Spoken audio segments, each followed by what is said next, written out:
The last letter. There are families in this country that don't make the history books. They don't have statues or streets named after them. Their names aren't in any encyclopedia. But their stories run deeper than anything you'll ever read in a classroom. This is one of those stories. This is the story of the Harlan family, and it starts, like most hard truths do, with a letter that arrived 30 years too late. Cole Harlan hadn't been back to Sulphur Creek, Oklahoma in over 20 years, not since the funeral, not since the words said at that graveside that couldn't be unsaid, not since his father, a man named Raymond Harlan, looked him dead in the eye and said, "Don't bother coming back." Cole was 19 then. He didn't.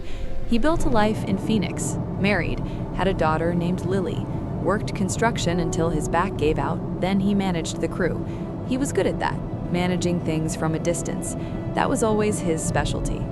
But 2 weeks ago, a lawyer called him on a Tuesday morning. His father was dead. Raymond Harlan, 78 years old, iron stubborn until the very end, had died alone in that farmhouse, the same house Cole grew up in, the same porch where his mother used to shell peas in the summer, the same kitchen where the silence between a father and son could fill the whole room like smoke. The lawyer told Cole something else. Raymond had left him a letter. Not the house, not the land, not a dime of whatever little money the old man had scraped together. Just a letter. Sealed, handwritten, Cole's name on the front in his father's shaky handwriting. Cole had been driving with that letter for 2 days. He still hadn't opened it. The house smelled like him, like sawdust and coffee, and something Cole didn't have a word for. Something that was just Raymond. Cole walked through the rooms like a man walking through a museum of his own life. The kitchen table, same one. 4 chairs, even though it had just been Raymond for the last 15 years, since Cole's mother, June, passed. 4 chairs. Why did he keep 4 chairs? In the living room, Cole found something that stopped him cold. On the fireplace mantel, a photograph. Cole at maybe 7 or 8 years old, sitting on Raymond's shoulders, both of them laughing, really laughing, the kind of laughing where your eyes disappear and your whole face gives itself over to the moment. Cole didn't remember that day, but someone had framed it, set it front and center, dusted it even, while everything else in that house had been left to collect years of silence.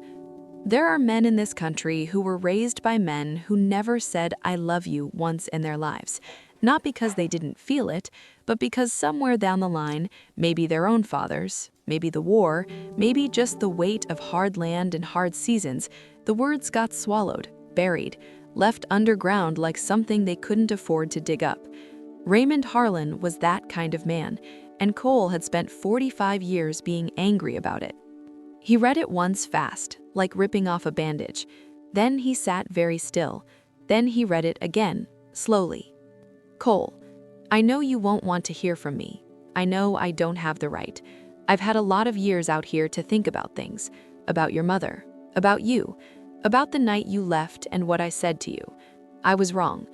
Those 3 words took me 60 years to say out loud. I practiced them on the dog for a while. She was a better audience than I deserved. I know about the construction company. I know about Lily. She's 9 now, isn't she? I kept up best I could. Didn't feel like I had the right to reach out. Felt like the least I could do was just know you were all right from a distance. There's something I need you to find. It's in the barn, bottom of the old tool chest, wrapped in burlap. Your grandfather's and mine, and it was supposed to be yours. I should have given it to you the right way. I should have given you a lot of things the right way. I don't expect forgiveness, son. I just want you to know, that picture on the mantle, that day at the county fair when you were 8, I never forgot it, not once, not for a single day. You were the best thing I ever did. I just didn't know how to tell you while I was still breathing. Raymond. Cole sat on that porch until the stars came out. He didn't cry right away. Men like Cole, men raised by men like Raymond, they don't cry right away. It comes later, in the quiet, when no one's watching, when the weight of all those unspoken years finally finds no more room to hide. Cole Harlan drove to Sulphur Creek, Oklahoma with nothing but grief and an unopened letter. He left that porch with something different, a question. What was in that tool chest? What had Raymond held on to all those years? Too proud, too stubborn, too broken to pass down the right way?